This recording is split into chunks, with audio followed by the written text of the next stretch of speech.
Cemex Latin American Holdings, CLH, inauguró el pasado 29 de marzo de 2017 la ampliación de la capacidad de producción y ensacado de cemento de su planta Arizona, Puerto de San José, Escuintla. Estiman los directivos de CLH, de lo invertido es aproximadamente unos $3.7 millones en la ampliación de una segunda línea completa de ensacado, así como efectuar un aumento de capacidad del elevador y la instalación de un sofisticado control integrado para regular el molino. Las autoridades de CLH estiman una mejora de un 10% en su capacidad de producción de cemento.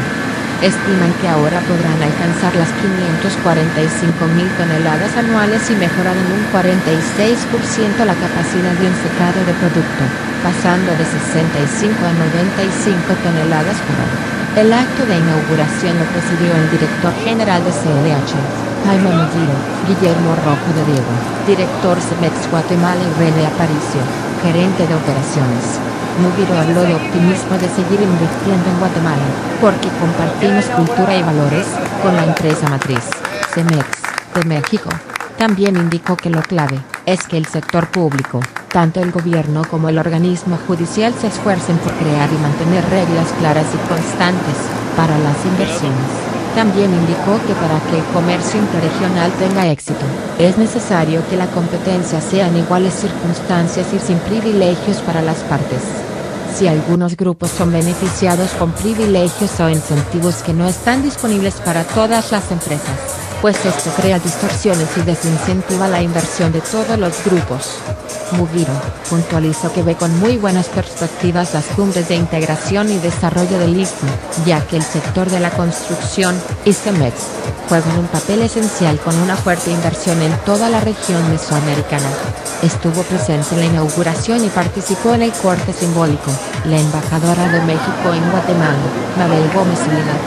La embajadora resaltó también la importancia que la región mesoamericana esté en un proceso de integración y mejora de su infraestructura en vías de desarrollo y agregó que la inversión que Cemex realiza en Guatemala es muy positiva, porque refuerza la voluntad que existe y la importancia que tiene el mercado guatemalteco para nuestro vecino del norte.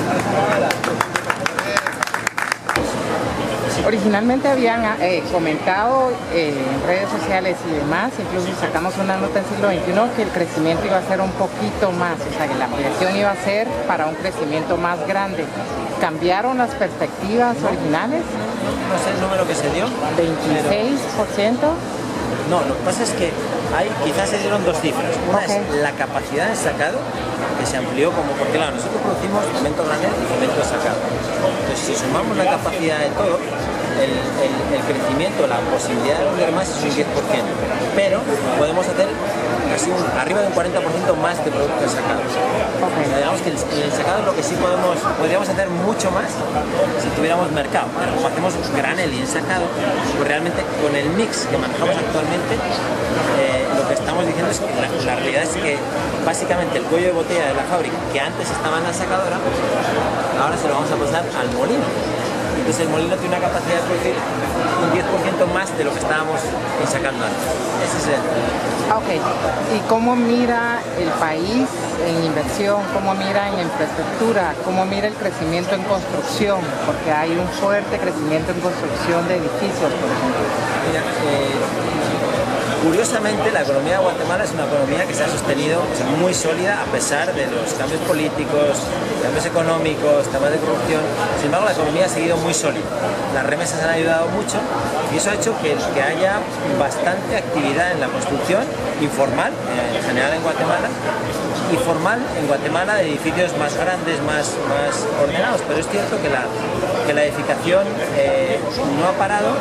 Quizá lo único sí, hay varios proyectos públicos muy importantes que se lleva hablando muchos años que van a arrancar y no terminan nunca de arrancar. Pues quizás ese es el pendiente de Guatemala, pero indudablemente el país necesita infraestructura, necesita vivienda porque no hay, y un país que se quiere desarrollar necesita tener infraestructuras para que las empresas puedan trabajar. Incluso el costo en en infraestructura reduce los costos de producción de todo el mundo, claro, incluido ustedes. Claro, por supuesto. O sea, si nosotros tuviéramos un puerto más grande, pues a lo mejor traeríamos barcos más grandes. O sea, te abre nuevas oportunidades, tener puertos más grandes, carreteras más rápidas, mejores, la distribución sea barata.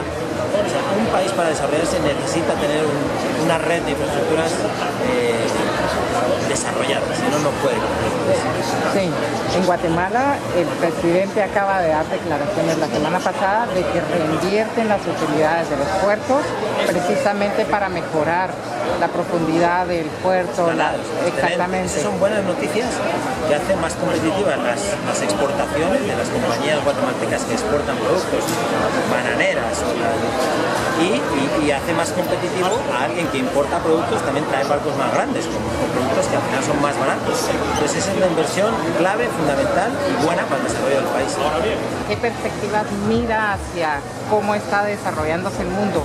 ¿Es hacia una unión o es hacia un proteccionismo dañino al comercio internacional? Qué cosa tan interesante. Bueno, primero, no conozco el mundo, ojalá lo conociera. El mundo es muy grande y sería muy arrogante por mi parte aceptar ese piropo de que yo conozco el mundo. He vivido muchos años fuera, en muchos lugares del mundo, eso es verdad, pero no conozco el mundo y ojalá algún día conozca más. ¿Cómo abordar su pregunta? Yo creo que si las reglas del juego del comercio internacional son justas para todos, ese comercio internacional es imparable, porque beneficia a que finalmente acabemos en el largo plazo con la pobreza. Por tanto, el comercio global va a seguir en la medida en que las partes, países, por tanto, que participan en ese comercio global tengan reglas del juego equitativas. Por tanto, si eso se lleva a cabo y se desarrollan esos acuerdos, esos marcos reguladores y los comportamientos de los agentes comerciales e instituciones hacen prevalecer esa regla del juego que es justa para todos, para mí el comercio global seguirá creciendo. De hecho, la OMC acaba de pedir la reducción en 15% hasta 25% de los trámites burocráticos en el comercio internacional. La segunda pregunta es sobre el plan Tuxtla, bueno, ahora Colombia. Son 10 países de la región que buscan la integración, buscan la unión. ¿Cómo visualiza usted eso para la construcción, para su área? Bueno, primero está usted hablando de integración en esta parte del mundo, ¿no? Centroamérica y Colombia. Centroamérica tiene un reto y es el tamaño de sus economías, de sus países. Son muchos países pequeños y cuando uno compite en un mundo global hay que tener una ventaja competitiva, que si no, pues a uno se lo compra. Entonces, una de las ventajas competitivas que tienen muchos países exportadores es el tamaño. Y contra la economía de escala y la economía de escala del conocimiento es muy difícil competir. Entonces sí es que claro que es una muy buena idea que la región de Centroamérica busque maneras de colaborar para que las mejores prácticas de gestión en general, tanto institucionales, geopolíticas como el sector privado, puedan aportar mayor escala, ¿de acuerdo? Sobre todo el conocimiento, porque la geográfica es la que es, ¿no? Entonces, la veo con buenos ojos, y evidentemente pues Colombia, que es una economía mucho más grande, pues puede aportar también. Incluye desde México hasta Colombia. Bien, pues bueno, claro, pero usted no mencionó México, me estaba refiriendo... Ah, no, es que es Puebla, o sea, desde el estado de Puebla hasta Colombia. Por supuesto, evidentemente que México pues, es una economía muy grande, es un país con enormes oportunidades a largo plazo, tiene muchos avances en muchos sectores y tiene mucho que enseñarle, mucho que aportar y mucho que aprender. Entonces, ese intercambio comercial, ese intercambio de conocimiento va a ser muy positivo para todos. Vamos a crecer juntos.